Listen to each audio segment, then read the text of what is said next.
Mic check. All right. Welcome once again to my video. So for this video, let me speak on Filipino language. Tagalogin po natin ito. Okay? After 4 months itong nangyari sa aquarium, dumilim. Wala kang makita. May mga buhay pero hindi natin alam. At dito, makikita ninyo, buhay pa yung filter. Pero, di natin alam din kung buhay pa yung mga crayfish. Ito yung makikita nyo after 4 months. Napakakapal ng sludge.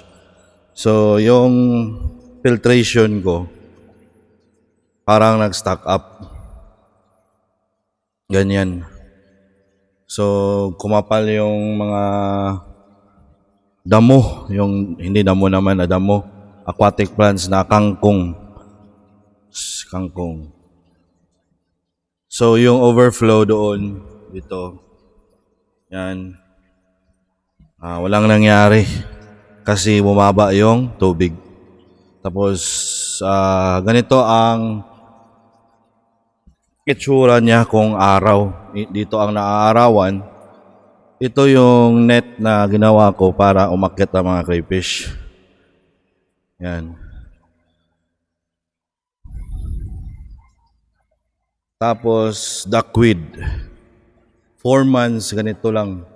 Ang bubong nasira na. Oh, ito. Sirang-sira. Yan. So, ganyan talaga ang wala kasi ako dito 4 months. So, ito yung itsura niya 4 months. Let's see if the crayfish, if buhay pa yung mga crayfish.